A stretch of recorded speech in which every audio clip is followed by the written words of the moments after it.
जय माता दी, जय मां कामाख्या, देवराधा ट्रस्ट, सत्यवाणी चैनल, ज्ञान की आध्यात्मिक दुनिया, रहस्यमय ज्ञान हिंदू सनातन धर्म का।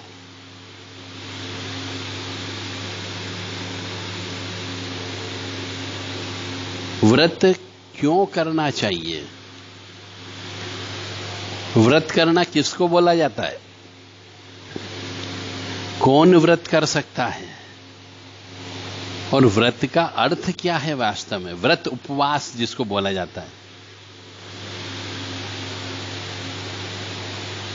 मां भगवती जगत जननी के चरणों में आप सभी सुखी रहें, स्वस्थ रहें, प्रसन्न रहें, इसकी अर्जी लगा देते हैं। उसके बाद आपको व्रत से संबंधित आज विचार विमर्श करेंगे।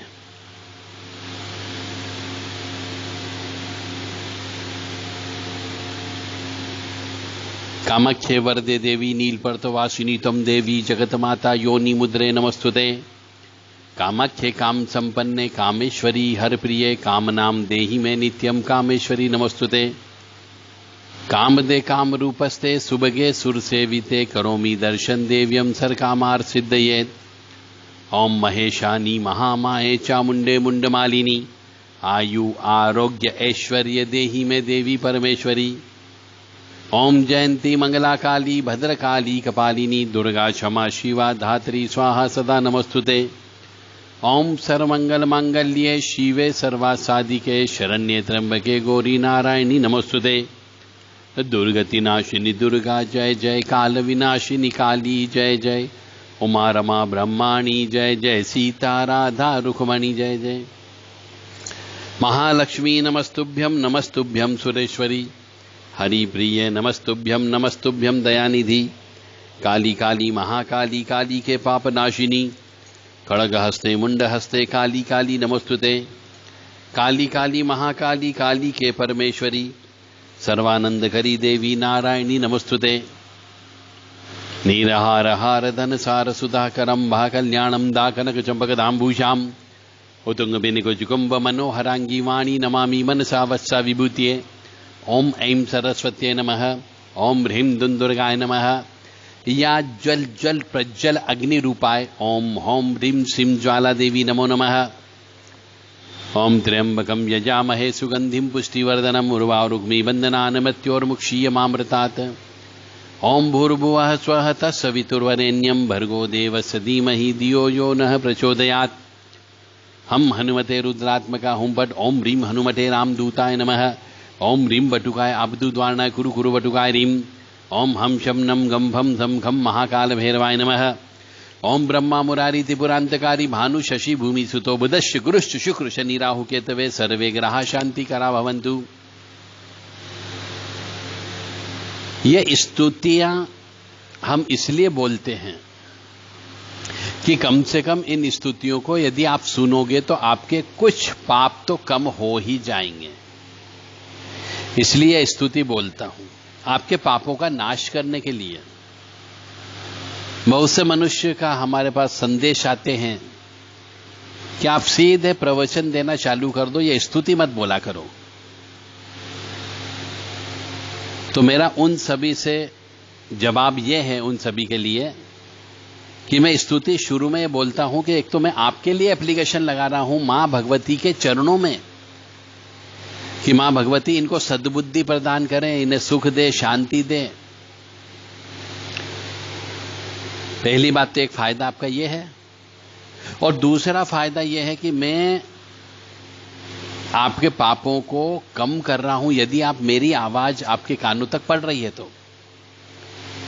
और यदि मंत्र सुनते सुनते आपको याद हो गया हो तो ये तो और बहुत भारी पुण्य का काम हो गया कि आपको मंत्र याद हो गया। अब उस मंत्र का आप गुनगुनाओगे, जब भी करोगे तो आपकी अंतरात्मा की आवाज उस देवी जी तक अवश्य पहुंचेगी। इसलिए यह स्तुति सुना करो, क्योंकि सुनते सुनते याद हो जाएगी। कहीं पे कोई संस्कृत नहीं, कोई क्लिष्ट शब्द नहीं है। तो हम आपको बताने जा रहे हैं कि व्रत क्या होता है वास्तव में। व्रत का अर्थ, बहुत से मनुष्य जो कॉमन मनुष्य हैं वो कहते हैं आज मेरा फास्टिंग है, आज मेरा व्रत उपवास है। तो व्रत उपवास का मतलब सब लोग क्या सोचते हैं कि आज मैं भूखा रहूंगा, बस एक समय भोजन करूंगा, ये व्रत हो गया। इससे ज्यादा वो जानते ही नहीं व्रत का मतलब क्या होता है। एक मेरा दोस्त आया, मैंने पूछा भोजन प्रसादी वगैरह, तो उन्होंने बोला सब आज व्रत उपवास है हमारा, हम शाम को लेंगे। तो मैंने पूछा कि व्रत उपवास का मतलब क्या है, कैसे करते हो इसको, और वास्तव में है क्या व्रत उपवास का मतलब क्या। तो आज हम वो रहस्यमय ज्ञान आपके सामने खोलने जा रहे हैं कि वास्तव में व्रत का मतलब होता क्या और कैसे करना चाहिए। तो किसी काम को करने के लिए दृढ़ता से, विश्वास से निश्चय करना और उस संकल्प को निभाना व्रत कहलाता है।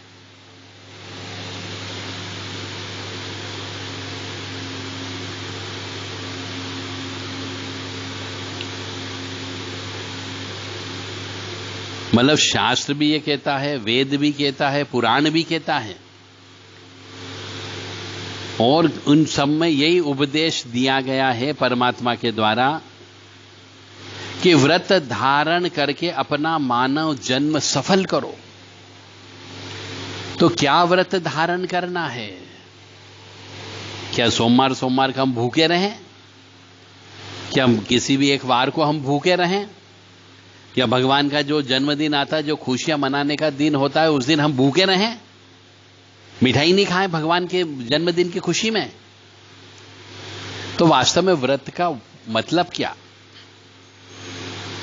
तो व्रत का मतलब है, जो शास्त्र कहता है कि अवगुणों को छोड़कर शुभ गुणों को धारण करने का प्रण करना ही व्रत है। अवगुण को त्यागना और शुभ गुणों को धारण करना, यह व्रत होता है। और कुछ लोग व्रत को उपवास भी कहते हैं। परंतु किताबों में लिखा हुआ है कि शरीर को सुखाना यानी भूखे रहना, वह उपवास नहीं है, बल्कि अपने पापों को, रोगों को और बुरी आदतों को जड़ से उखाड़ने का नाम ही वास्तव में व्रत है, और वही उपवास है। केवल भूखे रहना, इसको व्रत क्यों मानते हैं? आप अपने आचार विचार व्यवहार को बदल लो, या पिछले जन्म के आप पापी हो तो उन पापों का नाश करो, अपने रोग हैं तो रोगों को दूर करो, और यदि आपकी कोई बुरी आदत है तो बुरी आदत को हटा दो। इसका संकल्प लेना ही वास्तव में व्रत है। व्रत का वास्तविक उद्देश्य क्या है? अपने आचार विचार व्यवहार आहार, चार चीजें, अपने आचार विचार व्यवहार और आहार, उसमें पवित्रता लाना, यह व्रत है वास्तव में। केवल भूखे रहना व्रत नहीं है। बहुत से लोग उपवास करते हैं, उसी को व्रत कहते हैं। तो कहते हैं भैया 6 दिन तो हम बहुत भोजन खाते हैं, एक दिन भोजन छोड़ दिया ताकि मशीन सही चलती रहे, तो वो ठीक है, शरीर का मेल दूर हो जाता है, नस नाड़ियों में जो भी चीज होती है वह सब निकल जाती है। तो शरीर को ठीक करने के लिए व्रत उपवास रखना है, सप्ताह में एक दिन, ये ठीक है। परंतु आध्यात्मिक अर्थ व्रत का यह है कि हमें आचार विचार व्यवहार और आहार से शुद्ध रहना है, स्वच्छ रहना है, पवित्र रहना है।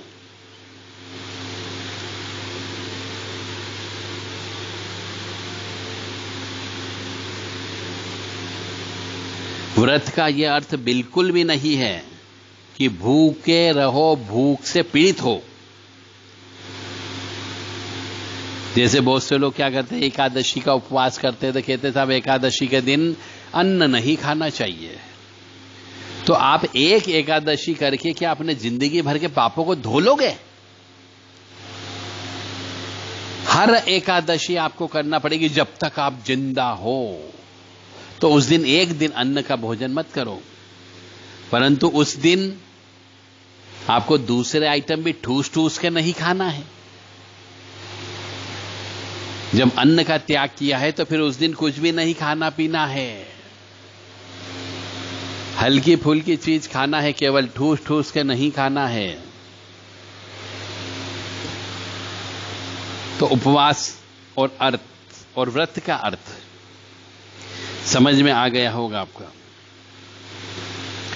उपवास का अर्थ या व्रत का अर्थ यह नहीं है कि अन्न तो बिल्कुल नहीं खाया जाए, और दूसरी चीजें जो होती है जैसे दूध, 1 लीटर दूध पी गए, 2-4 फल खा गए, 5-7 मिठाई खा गई, पेट भरा गया, तृप्ति मिल गई, उसे व्रत नहीं कहते हैं। और व्रत उपवास के बारे में ऐसा भी कहा जाता है कि भैया गर्भवती स्त्री को, क्योंकि बच्चा पेट में पल रहा होता है, उसे व्रत उपवास नहीं करना चाहिए। एक नव विवाहित स्त्री को भी नहीं करना चाहिए, क्योंकि उसमें शारीरिक दुर्बलता आने की संभावना होती है, जो उसके आगे भविष्य के लिए नुकसानदेह साबित हो सकता है। नव विवाहित लड़के को भी व्रत उपवास नहीं करना चाहिए, ऐसा शास्त्र कहता है। और दुर्बल व्यक्ति को ज्यादा उपवास नहीं करना चाहिए, अन्यथा शरीर क्षीण हो सकता है। हाँ, उपवास कब करना चाहिए? जिस दिन आपको ज्यादा खाने की वजह से या कुछ गलत सलत खाने की वजह से अजीर्ण हो गया हो, भूख नहीं लग रही हो, तो उस दिन जल, फल, दूध का प्रयोग किया जा सकता है केवल। और बहुत से लोग ऐसे भी है कि भूख लगने पर नहीं खाते, और जब भूख नहीं होती है तब भी खा जाते हैं, तो रोगी हो जाते हैं। तो भारत में विशेष तौर से कृष्ण जन्माष्टमी के दिन, महाशिवरात्रि के दिन,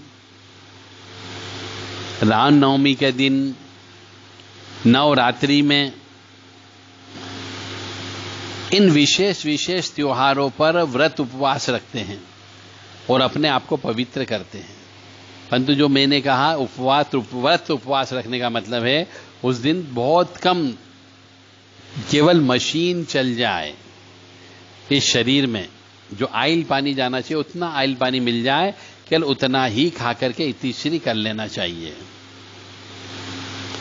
पाचन शक्ति को ठीक रखने के लिए, मन को निर्मल करने के लिए व्रत उपवास किया जा सकता है,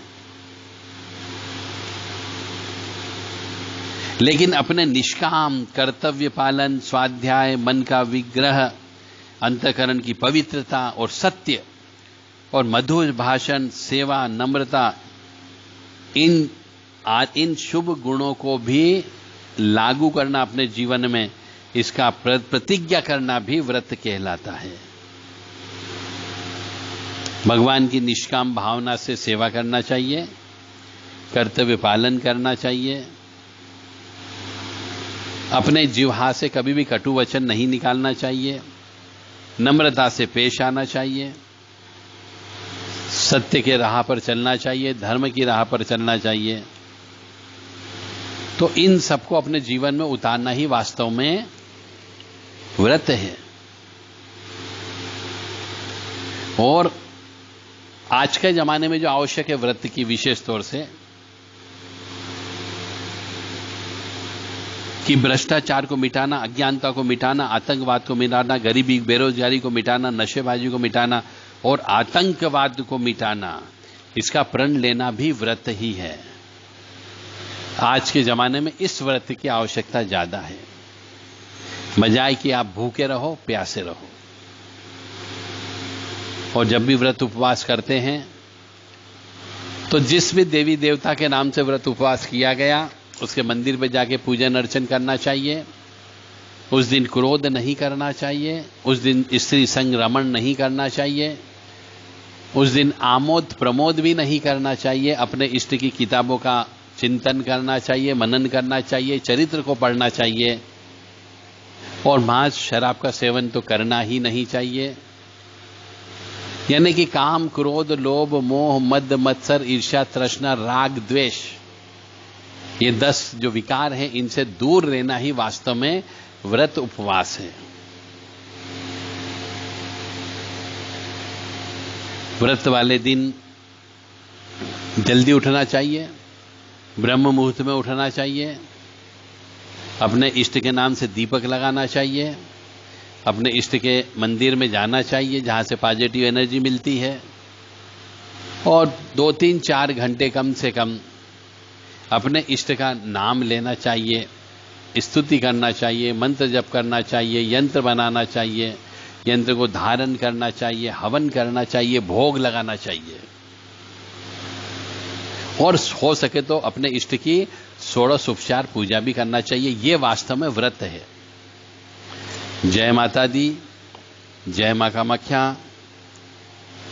त्रिम तिम तिम होम होम इस्रिम इस्रिम कामाख्या प्रसीद प्रसीद तिम तिम तिम होम होम इस्रिम इस्रिम तिम तिम तिम होम होम इस्रिम इस्रिम कामाख्या प्रसीद प्रसीद तिम तिम तिम होम होम इस्रिम इस्रिम तिम तिम तिम होम होम इस्रिम इस्रिम कामाख्या प्रसीद प्रसीद तिम तिम तिम होम होम इस्रिम इस्रिम। ओम ऐं ह्रीं क्लीं चामुंडा विचे ओम गुलौम होम क्लीं जुम सह ज्वाल ज्वाल जल जल प्रज्वल प्रज्वलय ऐं ह्रीं क्लीं चामुंडा विचे ज्वल हम चम लम चम बट स्वाहा। नमस्ते रुद्ररूपिणीं, नमस्ते मधुमणि, नमः कीटवाहने, नमस्ते महिषासुरमर्दनी, नमस्ते शुभंत्रा निशुंभासुरघातिनीं जागृतिं हिं महादेवी जपं सिद्धं करुष्मे। ऐंकारी शस्य रूपाय ह्रींकारी प्रतिकालिका क्लींकारी कामरूपन बीजरूपे नमस्तुते चामुंडा चंड घाती च ऐंकारी वैदानी विच्चैंचाय वदा नित्य नमस्ते मंत्ररूपिणीं। धाम धीम दुम दु जड़े पत्नी वाम भीम बुम वाग्दीश्वरी क्राम ग्रीम ग्रुम कालिका देवी शाम शिम शुभ शुभम करो। होम होम होम कारूपिणीं जम जम जम जम्बनादिनी भ्राम ह्रीं रूम भैरी बद्ध भवान्यते नमो नमः। अंकम चम टम तम यम शम भीम दुम ऐं भीम हम शम दिजागम टोटे टोटे दीप्तम गुरु गुरु स्वाहा। पाम भीम बुम पाति पूर्णा खम खीम खुम खेसरी तथा मलाम लीम लो मोलितेन कुंजिकाय नमो नमः। साम सिम सुम सब सती मंत्र सिद्धम करुम इदम तुम कुंजिका स्रोत मंत्र जागृति हेतवे अभक्ते नेदात्यम गोपितम रक्ष पार्वतीम। देव राधा ट्रस्ट के द्वारा विभिन्न धार्मिक पुस्तकों का प्रकाशन समय समय पर किया जा रहा है। जिस किसी भी बंधु को ज्योतिष के ऊपर, नवग्रह शांति के ऊपर, तंत्र मंत्र के ऊपर, शमशानी विद्या के ऊपर, ओगड़ी मसानी विद्या के ऊपर, शत्रु नाश करने के लिए, श्री काली माँ की आराधना के लिए, हनुमान जी की आराधना के लिए, भैरव जी की आराधना के लिए, या फिर अपने जीवन को संवारने के लिए, कष्टों से मुक्ति के उपाय, या लक्ष्मी की प्राप्त करने के लिए निर्धन से धनवान कैसे बने, ये सब किताबें यदि चाहिए तो व्हाट्सएप नंबर के माध्यम से संपर्क कर सकते हैं 9893128047 और 7649862712। इन दोनों नंबर पर व्हाट्सएप पर अपना पूरा नाम, पता वगैरह संदेश देकर के ज्ञानवर्धक किताबों का प्राप्त कर सकते हैं।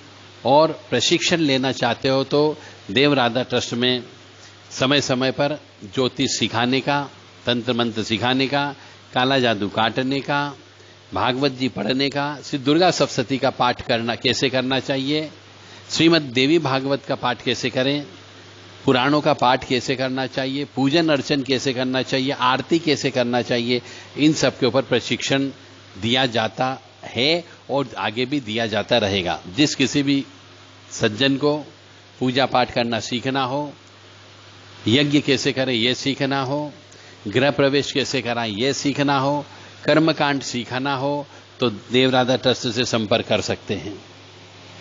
जय माता दी, जय मां कामाख्या।